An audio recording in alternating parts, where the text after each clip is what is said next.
What do you really know about the Tapejara?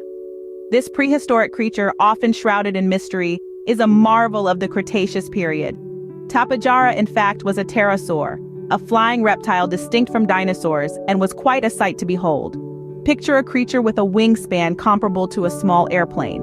That's the magnitude we're talking about here. One of the most striking features of the Tapejara was its unique crest.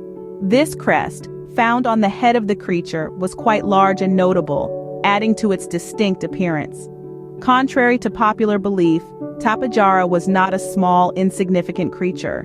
It was quite large, even for a pterosaur, putting it in a league of its own among its prehistoric counterparts. Now, with this basic understanding of what the Tapejara was, we're ready to debunk some myths and misconceptions. So now that you have a basic understanding of Tapejara, let's dive into the myths and facts surrounding this fascinating creature. A common myth about Tapejara is that it was a carnivorous creature feasting on other dinosaurs, but what's the truth?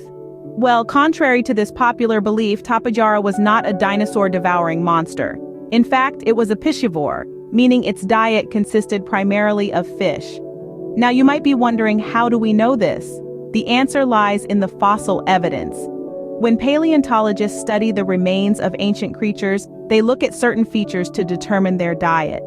In the case of Tapejara, the shape and structure of its teeth and jaw suggest that it was well equipped for snatching up slippery fish rather than tearing into tough dinosaur flesh. Moreover, fossilized fish scales have been found in the stomach region of preserved Tapejara specimens, further supporting this piscivorous diet theory. So the next time someone tells you Tapejara was a dinosaur-eating beast, you can confidently correct them.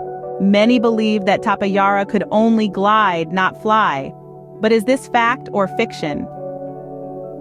Let's dig into this common assumption. It's often thought that Tapejara, with its large wingspan and lightweight body, was simply a prehistoric glider, coasting on the wind currents of its time.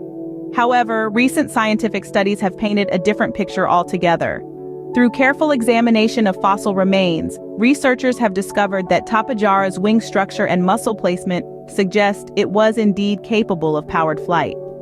Much like our modern birds, these prehistoric creatures had the ability to flap their wings and generate lift, rather than just relying on the wind.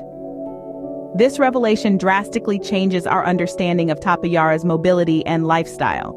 So the next time you envision Tapejara in the skies of the Cretaceous period, picture it not just gliding gracefully, but flapping its wings and soaring energetically.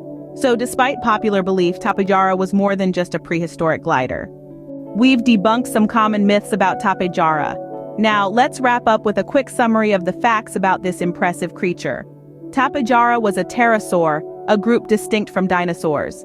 Despite their physical similarities and shared era, pterosaurs like Tapejara were not dinosaurs. This is a common misconception, but now you know the truth. Next, let's talk about Tapejara's diet. It didn't feast on other dinosaurs as some might imagine. Instead, its diet primarily consisted of fish. With a beak perfectly designed for snatching up slippery prey, Tapejara was a skilled fisher. Lastly, Tapejara was not just a glorified glider. It was capable of powered flight. With large, powerful wings, it could take to the skies with ease, soaring above the prehistoric world below. And there you have it, the fascinating truth about Tapejara. So the next time this prehistoric creature comes up in conversation, you'll be ready to dispel the myths and share the facts.